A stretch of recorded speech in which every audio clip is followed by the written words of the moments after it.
Novel ہے، باقی اصناف سخن ہیں، کتابیں مطالعے میں رہتی ہیں.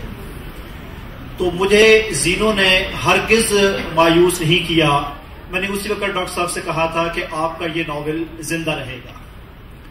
اس کی ایک میں دلیل دیتا ہوں کہ کالج لائف میں نے ایک بات کہی تھی اپنے دوستوں سے کہ کرشن چندر، منٹو، بیدی، حیات اللہ انصاری، ان سب کو، علی عباس حسینی، تو میں نے کہا ان میں بلونت سنگھ دب گئے ہیں تھوڑے سے.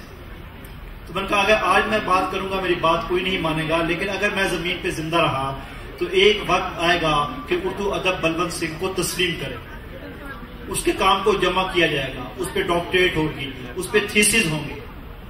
اور مجھے خوشی ہے کہ سنگ بیر پبلیکیشنز نے رات چور چاند ان کا شائع کیا.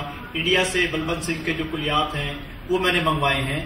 تو میں ایسے سمجھتا ہوں کہ زینو جو ہے وہ ایک زندہ ناول ہے، اور انشاءاللہ تعالی العزیز وہ ناول جو ہے وہ زندہ رہے گا.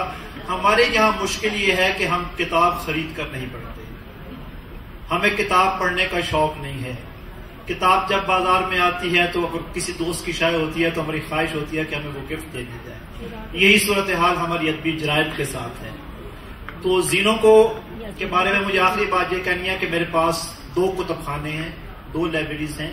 ایک میرے گھر میں ہے، موجود ہے، جس میں ہزاروں کتابیں ہیں، میری ساری زندگی میں نے جمع کی ہے. ایک لائبریری جو ہے، ایک کتب خانہ جو ہے وہ میرے ذہن میں ہے، بریل میں ہے، جس میں لوح ایام رکھی ہے، جس میں آپ کہہ سکتے ہیں کہ آگ کا دریا رکھا ہے، یا اور بڑے بڑے ناول جو ہے وہ رکھے ہیں. تو زینو کو بھی میں نے اٹھا کے اپنی ذہن کی لائبریری میں محفوظ کر لیا ہے. میرے دوست مسنصر چند تارڑ نے بہت لکھا، بہت عمدہ لکھا، جی خوش ہوا، لیکن میں سمجھتا ہوں کہ ان کا سارا سفر ایک طرف، بہاؤ ایک طرف. اور مجھے ایک بار خوشی ہوئی کہ تارڑ صاحب کے ساتھ ملاقات ہوئی لاہور میں میری. میں ان کے گھر بیٹھا تھا، وقت دیتے ہیں، بہت عمدہ انسان ہے، پیار کرتے ہیں. تو انہی دنوں ایوارڈ ملا تھا ان کے ناول راک کو. تو انہی دنوں میں نے راک کا مطالعہ کیا، ساتھ ہی میں نے یارک سرائے ان کا سفر نامہ جو میں نے اس کا مطالعہ کیا. تو وہاں ان کا تارڑ صاحب گل لے ہوئے کہ میں کہا تھوڑا ناول جڑا انہوں انعام ملیا ہے، تو اگر میں جج ہوندا تو ادی بجائے میں یارک سرائے کو جڑا ہے نا وہ میں انعام دیتا. کہنے لگے کیوں؟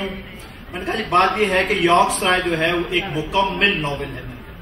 آپ کسی نقاد کے پاس بھیج دیں، کسی قاری کے پاس بھیج دیں، میں یارک سرائے کو سفر نامہ نہیں مانتا.